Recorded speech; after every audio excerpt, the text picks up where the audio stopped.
Welcome to the School of Laughs podcast, brought to you by schooloflaughs.com.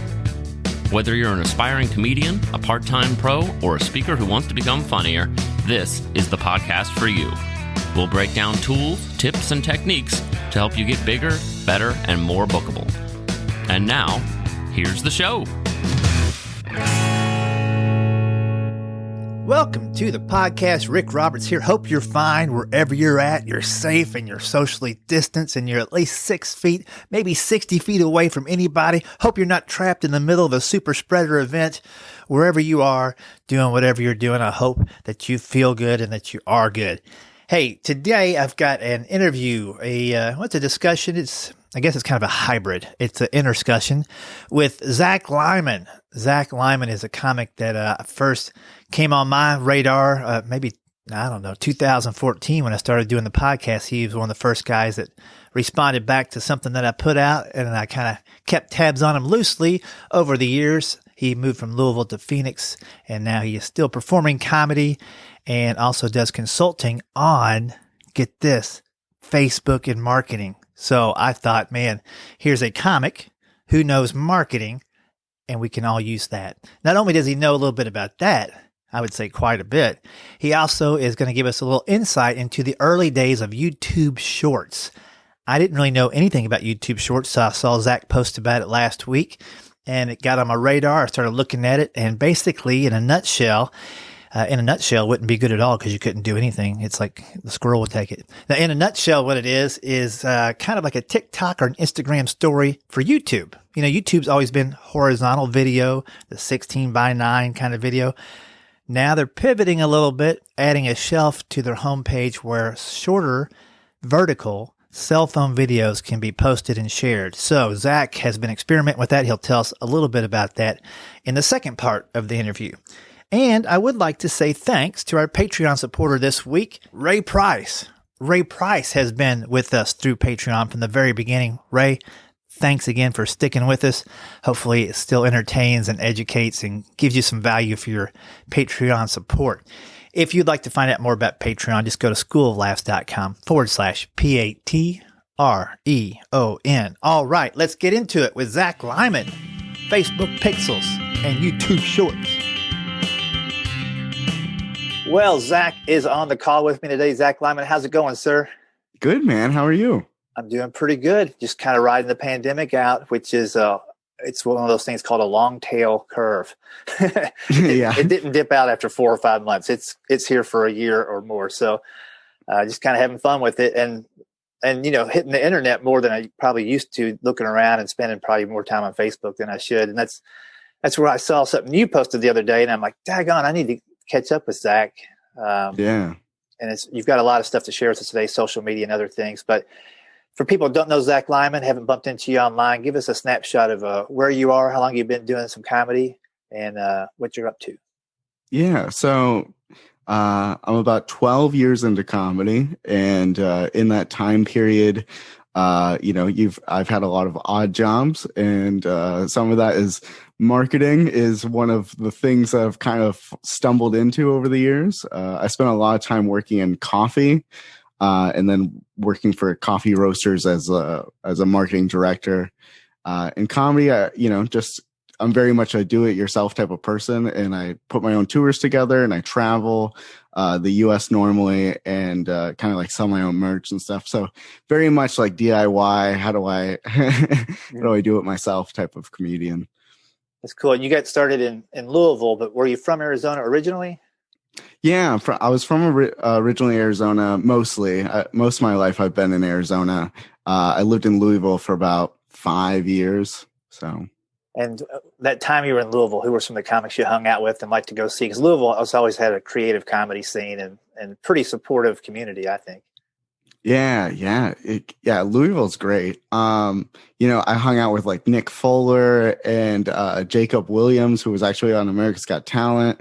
And then Renan Hirschberg is another great comic from there. So many great, very talented comedians. I remember when I first got there and I started seeing these people do their own hours and put together their shows. I was like, oh wow, I gotta really step up my game. Yeah, I mean, I always thought of Louisville as having some very creative people, and as comedians, they took a lot of risk on stage that some other parts of the country, they were a little bit more simple and straight ahead. But Louisville, you had some people who could go way out on the limb and be almost absurd at times, politically challenging, the whole gamut. So it was always a fun place to pop into and work for the week. And I spent most of the 90s going in and out of Louisville Comedy Caravan and different places around there. And just every time I pop back in, they'd have somebody else opening the show. I'm like, I've never heard of this guy. Oh, he's crushing it. The community has had so many stages at the time. The 90s was kind of a heyday for open mics and whatnot, and clubs even to a degree, but just a lot of creativity. So that's cool. So you've been back in Arizona for how long now? Oh man. Well, I've been back here for about 2 years, but before I lived in Washington for 2 years. So I've been hopping around a little bit, but Phoenix now for 2. Okay. Cool. I've got a lot of buddies in Phoenix. Remind me on the way out of the episode to connect you with those guys. There's a 5 or 6 at least good buddies of mine that live there. So cool. Yeah, Phoenix. I mean, amazing comedy scene and growing, and we have way more clubs now than when I started. But people don't really think of Phoenix, but it's a big place for comedy. It's a hot comedy scene, and but it's dry. It's a dry comedy scene as well. The comedy's not even whatsoever. It's just a lot of dry, arid comedy. Yeah. That's hilarious. So a few things I want to talk to you about today that I kind of fall short on in my podcast quite a bit. And I will mention to the folks listening to, Zach's got a really cool podcast I'll tell you about at the end. But you were in your consulting job during the day, you work with marketing and Facebook pixels and those kinds of things. And I'm sort of aware, and I've tried to do it before, and my links to my pixels don't always work, and I get kind of confused and just abandon it. And I know that there's some high quality value in retargeting and things like that when you have that pixel and place it on your website in different destinations. So I guess start off kind of broad and just let us know what is a pixel and how do people use it, and then we'll get more specific in how comics can get into it. Yeah, I like to just think of the pixel as like a line of code that you connect to most likely your website. There's other options you could do, but for comics and stuff, I suggest for your website. So you put that code into your website, and then all you're doing is you're telling Facebook, hey, this is where I want them to go. And then Facebook figures out their actions of subscribing to your email, or like if they bought your merch or any of that. And so it just can track when you're running like an ad where they come from and what they do when they get there. So it's super helpful for not only learning about your own website of like realizing, hey, no one, or 70 people seem to add the hats I sell to their cart, but they don't ever finalize the purchase. You're like, there's something up with that. Is that the price? Is it the shipping? It can kind of get you thinking in general with, and that's free. But it's also great for like retargeting ads. So if you have tons of traffic going to your website and you've been running all these ads, or maybe you're in the news and you're getting all this traffic, you can then go and run that back. And so you can get those same people in ads by doing retargeting. And it's a great way to kind of finalize some sales. Maybe those 70 people that add the hat to the cart never closed it. You can run an ad that's like, hey, I saw you never really finished your purchase. Head back over to my website. And because sometimes people just need a reminder. It's very easy to open an ad and go to the website, and then you forget because you're getting onto the subway or you're on the train or something, and you just close out of it and you move on with your life. So those quick reminders really do help. No, I think that's exactly right with Facebook, because I never jump on there unless I'm trying just to distract myself in line somewhere. Yeah. I never sit down at the computer and go, here's my Facebook hour. It's always an hour throughout the day, 3 minutes here and 3 minutes there. And, just checking to see if I've got a message here or there that has to do with School of Laughs primarily. But yeah, I end up closing out of ads. And then sure enough, I pop open the thing later on, and there's an ad reminding me, oh yeah, here's what we're looking at earlier. Yeah, I think it's helpful because I'm the same way. I'll click on something and I'll be like, that is the coolest thing I've ever seen. And then I look up from my phone and it's gone. It's just completely out of my brain. I'm curious, and this may be a a question that has no answer. So if you jump on Facebook through the browser, like DuckDuckGo, which doesn't track you, Facebook is still tracking where that pixel is being opened up, or does DuckDuckGo kind of put up a force field around that information? If you're using a browser and you're logged in, I would say it's still going to go because it doesn't really need, it doesn't need a lot of info, and also it doesn't need to be super accurate. It can kind of be like an unknown person. They're like, they don't realize it's Rick, but they're like, an unknown person has gone and done these steps from this click. So it can kind of vary of like how detailed it is and how much info they can gather. If you go to that website and then you put in your email address and they go, yes, that is Rick. But it's I believe something like that would still kind of track. And when you create a Facebook pixel, do you just have one that Facebook uses for everything you do, or can you create different ones for different ad campaigns and specific things? You can create different ones if you have like a business account, or you have like you're managing like a business page of some sort. You can create more. They really kind of make you want to stick to having one for yourself. So personally, you get one, and that's usually enough because normally you can just run it to the one page or whatever. If you have multiple things going on, I would just because you can always go back and edit and change it and like switch it over to something else, which of course there's a time of setting up and changing and all that happens, but you can go in there and change it for something else. But I would just pick something that that need more sales about, or you need more info about, that's like you're really watching, versus something, like for me, it's like my merch is like what I need for. I don't really need the Facebook pixel so much for like, if I just had like a landing page only for like signing up for my email or something. Right. So let's say like for School of Laughs, if I'm going to offer the Business of Comedy class on January 23rd from 1 to 4 p.m. Spots are still available. And I wanted to track that ad.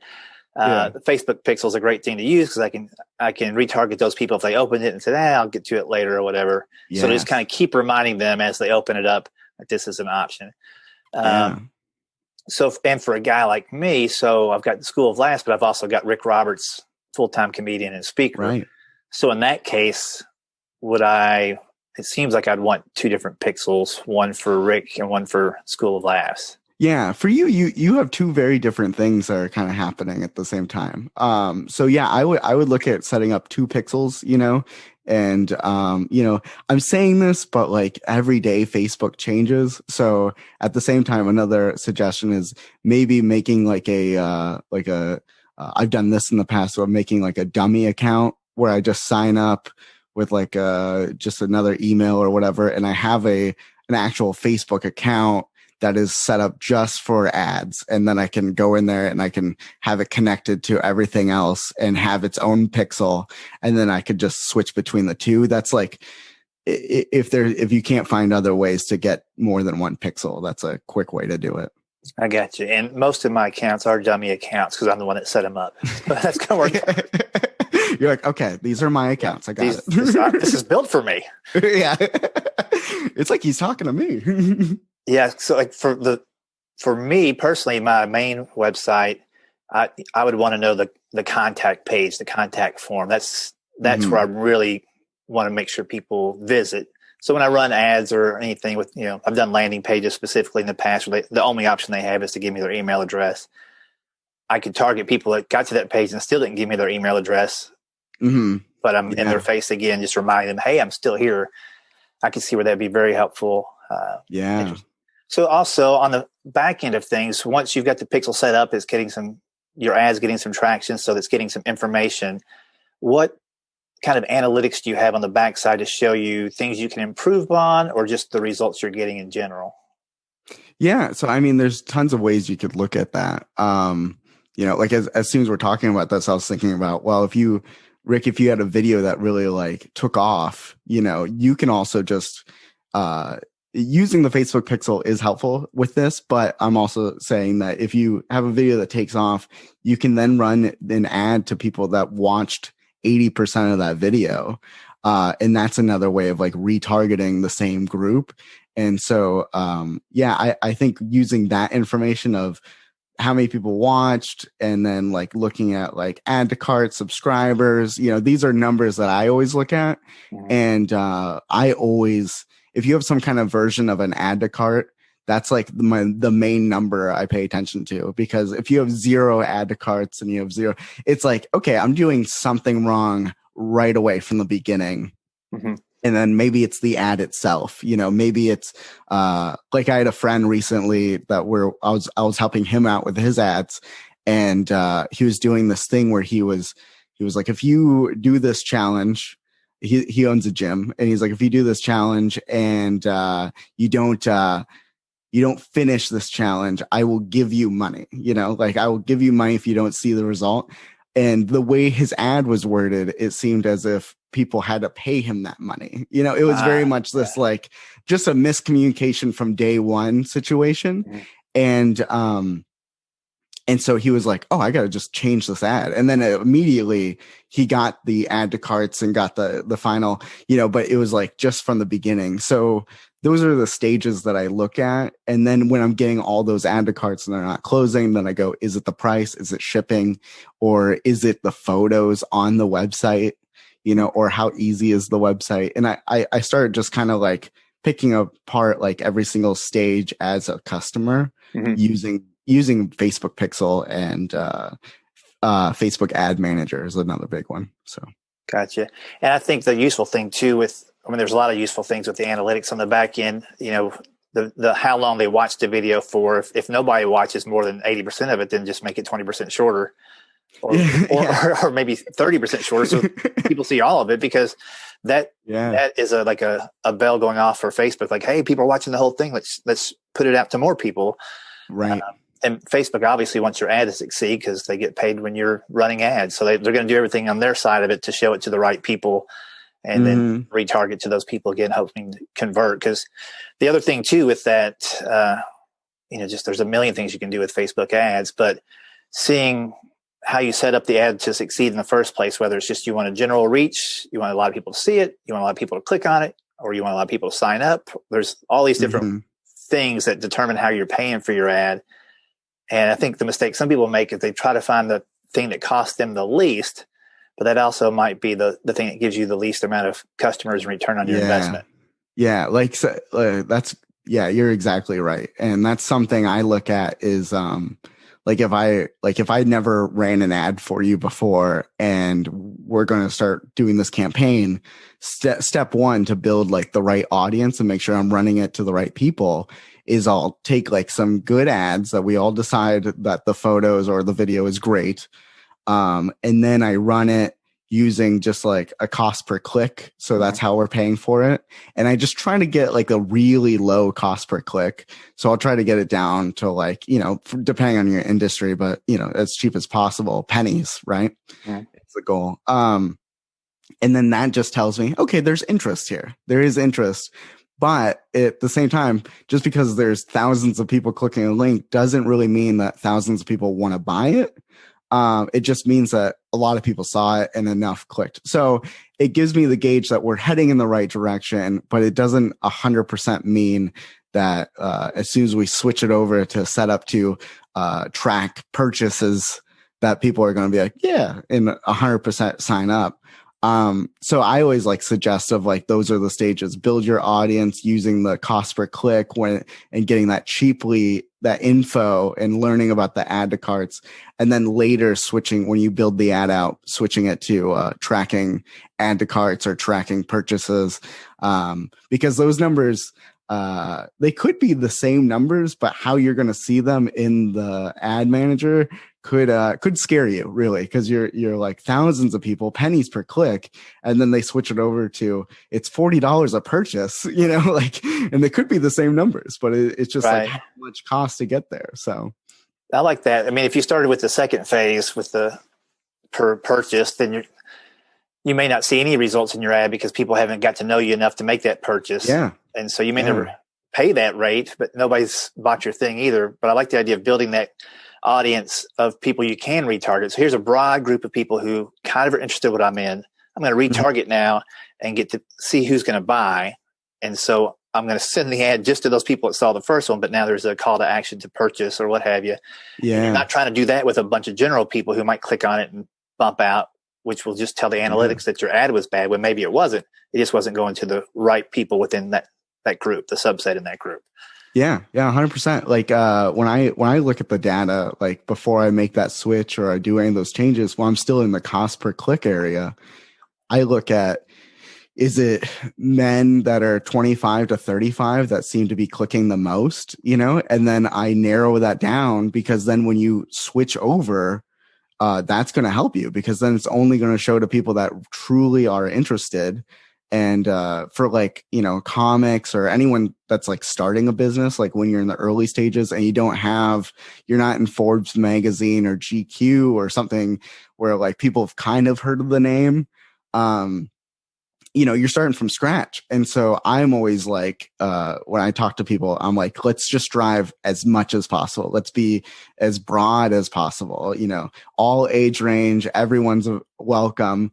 And then start there and exactly like build it where it's like, okay, these are the people mostly interested. But again, I could turn around and just do the retargeting for broad again and be like, maybe there is a 19-year-old in Nebraska that's really interested in my hats. And you're not going to miss those tiny little sales. So like those are like things that I run constantly, is like maybe a very targeted ad. And then I also have like a broader ad that's kind of getting everyone at like a low cost. Like I'm just trying to pick up all the things that we're missing. So yeah, I like that. And if you're looking at the sales in terms of a gig, if you're a corporate speaker and you're making several grand on a gig, then it may not be a big deal if you're getting qualified leads at $15-20 a piece. Yeah. To spend that much. And then even if it's not time for them to buy, you've collected their information and you can hit them up when it is time to buy. So lots of different ways to look at it. And, I love the idea of experimenting though with the broad group first to see if there's general interest, kind of a proof of concept, idea. Yeah. I have friends that have businesses that, where when they get a customer, they know that it's going to be a long-term, not just this one gig. So they look at it very much that way, where it's like the returning revenue of it. So if, it costs them $300 to close that deal, they're like, no sweat off their back, because they're like, it's, I'm going to immediately make 600 and then that's going to continue, So, don't get scared of those numbers, but I've also worked, like I've said, in coffee for so long, where you're selling bags of coffee and you're like, I have to get it at this low, you really have to know what you're doing to sell, because, you're selling a $18 bag of coffee and you only have so much money available in that margin to really push towards ads. Yeah, it's true. I always tell people in my business class, it costs the same amount of money to run a bad ad as it does to do a great ad. As it is Facebook for a $5 product as it is for a $5,000 product. It's costing you the same, initially anyway, to run those ads. So why not have, you don't have too many calls to action like the menu at the Cheesecake Factory, where the people are like, I don't know what I'm supposed to do. There's 75. But but I always think it's nice to give them a second option, and they're like, oh, I don't have the $100, but I've got the $20 or something. Right. Because or reduce it to the ridiculous. Yeah. Of just like $1 a day type of thing. So. Yeah, I like that idea too. That's coffee talk right there, isn't it? For pennies a day. Yeah. You didn't work for Starbucks. So that's $5 a time. Yeah. That's funny, man. And I know you've got a downloadable kind of tip sheet for people who are kind of interested in this stuff too. So I'll make sure to link to that in the show notes. Yeah. I spent like 9 months putting this PDF together, and it's just like really for my own sake, just like in comedy, where it's like when you're all of a sudden you teaching a comedy class or something, or you're kind of like reevaluating, like, how do I write jokes, or how do I, I was doing that with ads over the last year of just like, what is my process? Because like, it's all in my head and I've been doing it for so long, and I've never really put it down on paper of exactly how I work through things. So it was nice. And I kind of made it just into a step-by-step guide. And each page is just kind of like, hey, we're at this stage right now. And these are things that I'm looking at. And these are numbers. And then I also give you like a guideline of how long I normally spend in that stage. You know, like a week to 2 weeks, or, you know, and then I even will put in there, like, you know, repeat this process, because it's like, you know, you finish one ad and you're like, great. And then you got to start over. But now you have so much information. So it's kind of like you can go through it at all stages of ads and look at it. Gotcha. And I'll just see if you have the same frustration I do sometimes with Facebook ads, to where they want to really limit how much text is on the image. Yeah. But yet they're like, hey, if you have subtitles, it really helps sell things. So put subtitles in the video. It's like, I can't even get a thumbnail of the video because I've got a subtitle in there, and you're penalizing me because it takes up 2 of the 9 squares in your grid. Like, those things would just take years off my life when I try to put the ad together sometimes. Oh, man. Well, you know, one of the frustrations is I'm always scared about an ad being turned down. Like, that's like, just in general, turned down is like my biggest fear, because people that run ads all the time know that Facebook will just be like, yeah, not this one. And you're like, why not this one? And they're like, yeah, I don't know. And you're like, great, that's super helpful for me creating the next one. Right. Yeah, it's good for giving you their feedback on what they're not going to do for you, but they're not going to tell you how to make it better for them. Yeah. No advice. Yeah, we are all just working for the machines at this point. You know, I thought long and hard about that this morning. It's like we are just feeding the machines stuff that turn us against each other sometimes, you know. So it's already happened. George Orwell was way ahead of his time. You sound like you've been in quarantine, Rick. Oh my goodness, you know. I don't even know that quarantine works. I saw this morning that 2 bears, or what were they, gorillas in the San Diego Zoo got COVID. I'm like, they've been in quarantine for 20 years. And how'd they get it? Who put the Q-tip up their nose? This is ridiculous. You know, these bears are like, come on, we're bears. When are we going to get the vaccine? In the Q4 of 2028? We're bears. Yeah. We're gorillas in the zoo. If we're not essential, who is? You know? Yeah. I'm going to Google their symptoms. I want to know what. They were coughing and sneezing. Apparently they got it from one of the workers who was wearing a mask, but the gorillas weren't. Yeah. It's hard to get them to wear the mask. Yeah, I only want to try. Yeah. So I guess with the other 8 gorillas in the enclosure, they're testing their feces for evidence of COVID-19, which would be the one time where not having your sense of smell would come in handy. Oh, man. So we're either working for the machines or the gorillas. Yeah. We'll see what happens. Yeah, who knows, man. Hey, I didn't mean to break into the middle. Well, I did. Totally meant to break into the middle of the podcast, because if you're listening to this anywhere close to the date of release, I have an online virtual.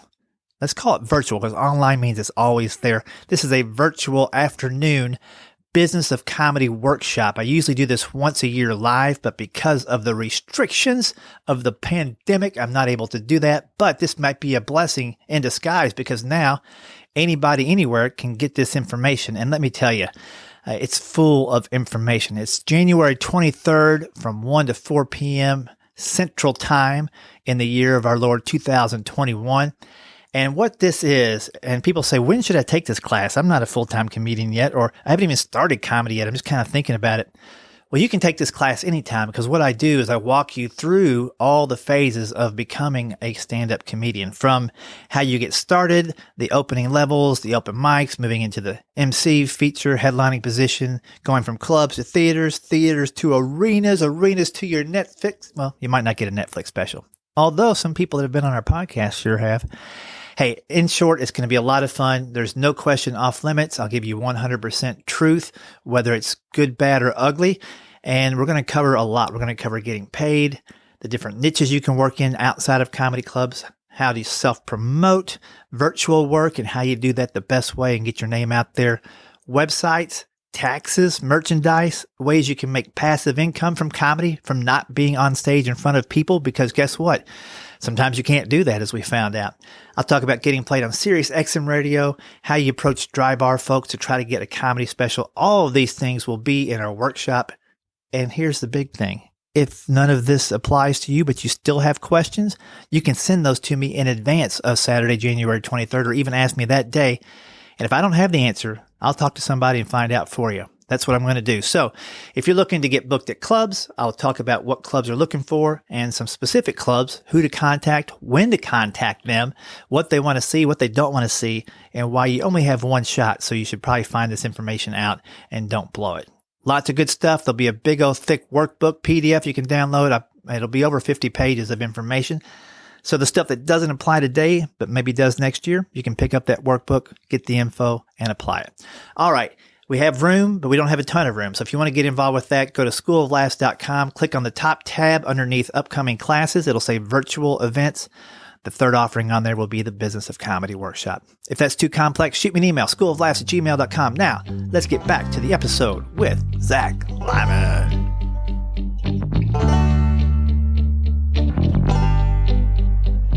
YouTube has a new thing they're kind of rolling out to kind of harness what's working for TikTok and Instagram stories as far as the vertical video on your phone. Mm-hmm. And you've experimented with that a little bit. Just give us a little overview of what that is and maybe how comedians can use it and what you've learned so far. Yeah, just like most things happening right now, everyone has like some kind of vertical video, 10-second version thing. YouTube Shorts is what they're running with, and it is in beta testing. And they don't have, from my understanding right now, in where I live, I don't have an app for YouTube Shorts, but so I'm using the regular YouTube app.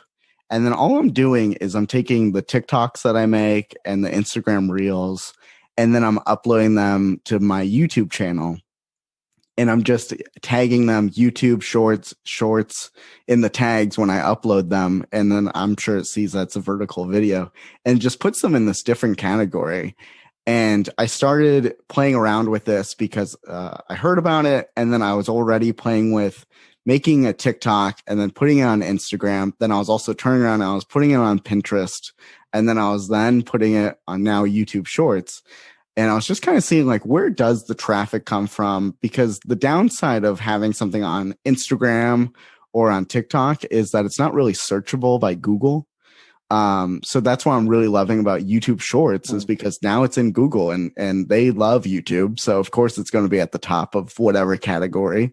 But yeah, like first day I uploaded just a short little joke, about my car, and within, 24 hours, maybe I got 600 views, and I was like, that's great, you know? And then I got some thumbs up and I got a couple of subscribers. So I was like, that's cool. So then I just, the next day I uploaded 2 or 3. And then the following day I did another 2 or 3. And then by the third day in, I had a video that got, like 6,000 views right away, just like immediately to 6,000. And it still gets views here and there. But that's what I'm noticing is that like, it's almost just to the immediate bump within 24 to 48 hours. And then it kind of trickles out. But, yeah, I'm just turning around and putting all the content that I've been making for the last 2 years on there. And, I think I've gotten in the last like 10 days, like maybe 9 or 10 subscribers, and I've gotten maybe 10,000 views or more, maybe 11,000 now. But, it's like every time I look at it, there's like one of the videos has another 200 views here and there. And it's just like traction that I don't see anywhere else on YouTube, and the ability of the searchable. I can look in the analytics too and see that it's all from YouTube Shorts. So. It's interesting. So what I like about Shorts is primarily in the back of my mind, a way to drive more subscribers, because getting a typical video shared with a big bump like that, 600 views or 6,000 views, takes a lot of work to typically do that on YouTube. Yeah. But if they're putting it on what they call their different shelf, like if you put on your Facebook app, you see like the stories are at the top or whatever they call them. And that's a different shelf. So it's a different shelf on the homepage of YouTube that features these shorts. So if something happens to land there, then it's showing it to everybody who logs on to YouTube that day. Yeah. So you can potentially get a huge bump. And of course, someone else that's already up on that shelf resharing something from you is another way to get that extra traction. What I'm curious about is in your short videos, do you have a call to action to subscribe? Do you drop that in with just the clickable thing you typically do on a Facebook video, or is it automatically people just go in there and say, I like this guy?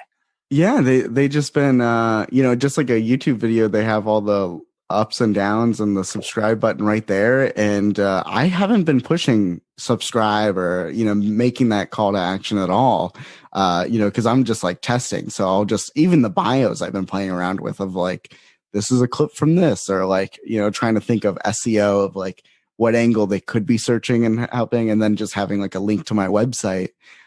Because in my mind, that's all I was doing it for, was a link to my website and just have more traction. But yeah, I'm kind of like, okay, I'm 10 days in, let's make this like a real thing. So now I'm kind of like planning it out more of like, I'm going to build a nice bio for the shorts. And then I'm also going to like maybe edit the videos and add at the end, hey, hit subscribe, it's right there type of thing. So when you say a bio for the shorts, are you saying that it shows it on a certain page where you could have your little blurb about you, just like your home page on your YouTube channel? It just got a little bit. Just like a podcast, like you have show notes. Mm-hmm. It's like the same thing. And you can just kind of throw anything in there. So I think what I want to do is kind of build things that they're clearly, and the goal is at some point this is going to be all mobile, right? So I'm building the description thinking about that, of like, what is good on mobile, where should they head, how should they, mm-hmm. and maybe push them all to Spotify to listen to the podcast or something, and just kind of building out the links and the word choices that I'm going to use in the description of like, because when I post like a video of any sort, like let's say it's a joke or whatever, I start it with comedian Zach Lyman. So that way it's SEO of like comedy, mm-hmm. Zach Lyman. And then, I lead into like about the joke, but like the word choices is maybe something I used Google keywords or something, and I found the right words that are highly searched to put them all together. So then it helps boost it. Mm-hmm. So I'm thinking about that more, of like building out like what are searchable words on mobile. So I can kind of help out like when they're not on YouTube and they're just like in Google on their phone searching for something. Gotcha. And that's all those links we put into the bio is a huge advantage over Instagram, because Instagram with external links, if I remember correctly, limits you to one basically in your little blurb at the top, and in your actual post it limits it to hashtags for the most part. It's hard to link outside of Instagram. Yeah. So that's interesting. Yeah. And the other thing, I didn't mean to cut you off. I've already forgot what I was going to say. Go ahead. Oh. Well, now I feel terrible about that. It happens a lot. What I was going to say is like, you're touching on Instagram, and like they have Instagram Reels, and I have friends that are like very into that.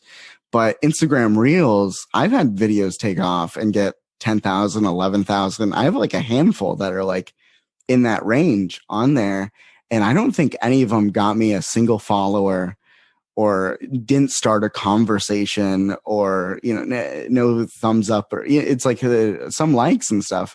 But, and these are technically a lot of the same videos. But it's interesting how like their version, it just seems to not even help their own app. And it also doesn't as easily have the subscribe button or the follow button for Instagram just right there. So I'm like, yeah, I think I'm done with Instagram Reels, and I'm like, and I think we're going to just focus on the YouTube Shorts more. It seems like a good move. And I assume the YouTube Shorts stay there. They don't disappear after 24 hours or a week. Yeah. They're part of your channel and your library. My last little question on YouTube Shorts before we wrap up is, do those videos show up in a different playlist on your main channel? No. So right now they look awkward because they look like I just didn't know what I was doing. Like the thumbnail is very much like they do it where it's still in the YouTube framing, and then you can see black bars on the side. So it's clunky that way, and you can upload a thumbnail, and I'm playing with that a little bit, but I was worried of some of these other countries maybe, or other places just in the world where maybe they already have the beta app, or maybe they already have, I don't know how it's looking on everyone's phone. So I've been kind of just leaving it as is and not really doing that. But but yeah, when you go to my YouTube channel, you can it just looks like he uploaded a video from his phone, you know? That's cool. So, Well, man, you helped us out a lot today. There's already things I'm trying to take from this and put to use. And I'll make sure I'll transcribe this full interview, shoot it to you so you can use it for anything you want. Awesome. And also put the full interview on the show notes and include the links that we'll talk about now. So Zach's got a few things he can do for you. First off, go to YouTube, search Zach Lyman, Lyman, subscribe to what he's doing, and you can see this stuff pop up in your YouTube feed daily. As he learns the system, you'll be learning, watching a guy learn. So there's no better thing than that. So give him a subscribe and a follow. And then for the tip sheet for the Facebook ads, you can either send me a link that I'll put in. If there's an easy way for them to find it on your website, though, feel free to mention that as well. Yeah. I'll send you a link. I don't have like literally the ebook just came out the other day, so I don't have like a short link to give you. But it'll be in the show notes, or you can see it on my social media. I've been posting about it since it's so new. So yeah, there's that. Very good. And then if you want to listen to his podcast, which I don't know why you wouldn't after hearing him on this podcast, you can go to ZachLymanPodcast.com, and he's got several. I mean, how many episodes are you into now? You don't number them, so. Yeah, I don't know at this point. Probably 70 episodes in or so. That's cool. That's cool. And he covers a lot of topics. And if you're a new comic, he's got plenty of information for you in there, and he's got some great interviews with some others too, as well, solo episodes. So get to know Zach Lyman, everybody. And are you on Twitter as well? Yeah, at Zach Lyman. All right. So it's ZACKLYMAN. Follow him on Twitter. Give him a little message. Say, hey, dude, I heard you on the podcast. Good information. Thanks a lot. And I'm sure you'll learn more from Zach down the road. Zach, it's been a great time catching up. I know you started listening to the podcast way back when. Yeah. So thank you so much for having me, because I was telling you, I think I found the podcast when you were 3 episodes in, maybe, and I started it from 0. I was like, all right, let's listen all the way through, So yeah, very, very happy to be on the show. So thank you so much, Rick. That's great. If I can ever help you out with your podcast or anything, let me know for sure, and I'll return the favor. Awesome. Yeah. All right. Thanks, Zach. Well, I certainly hope you enjoyed that conversation with Zach Lyman. I sure did. So much so that I'm going to jump on his podcast here pretty soon, and we'll just talk, me and Zach. I like how he goes about his business, and he's smart, so why not, right? Let's get some stuff going, man. Hey, don't forget that Business of Comedy Seminar virtual Zoom workshop is coming up January 23rd, 1 to 4 p.m. Shoot me an email, schooloflaughs@gmail.com. I can send you a link to do all the business part of getting signed up. And outside of that, again, thanks to Ray Price sponsoring us through Patreon. Club 52 folks, if you missed the Zoom hangout we did last Sunday, you can go to patreon.com and check right there where we post stuff, and you can download or watch the recorded video from that discussion. Lots of good information and lots of good people on that call. And lastly, don't forget Zach offered that free download, his ebook. I downloaded it. It's nice, it's well put together, and it's got the information he promised right there. So you can go to schooloflaughs.com and click on this episode 232. Look for the download link in there, and you can go and pick that up and apply that. Learn how to do some Facebook ads, learn how to market, where to put the pixel, about your YouTube shorts, all that jazz. And speaking of YouTube, hey, have you gone to the School of Laughs YouTube channel lately? We're kind of starting to build it back up again. In fact, you can watch this entire interview with Zach Lyman on the School of Laughs YouTube channel. Check it out. Get over there. Do the right thing. I'm going to leave you with a couple of jokes I did last week, and we'll just play that now, and then we'll be done. Take care. Peace out. I hope y'all are sticking to your New Year's resolutions. You guys doing good on that so far? I'm doing so far. I've done my part on my resolution. Mine was to not storm the Capitol and destroy private property. So I'm crushing it. So far, I have not broken that at all. They're IDing these people on video, and some of them are getting fired from their jobs, which I find hard to believe that they had jobs, these people. I mean, come on, what are they doing? It's craziness. I get it. Some people are super fans, and you get mad when there's change, but listen, I love Barney Fife, and when he wasn't there in season 4, I didn't storm the Mayberry Courthouse and light some kerosene cucumbers on fire and chuck them at Warren, You just gotta let it go. Thanks for listening to the School of Laughs podcast. If you'd like to hear more School of Laughs podcasts, you can find them on iTunes and Stitcher.com. And don't forget to subscribe and leave a review. For information on upcoming live and online classes, visit schooloflaughs.com. Until next time, stay tuned, stay focused, and stay funny.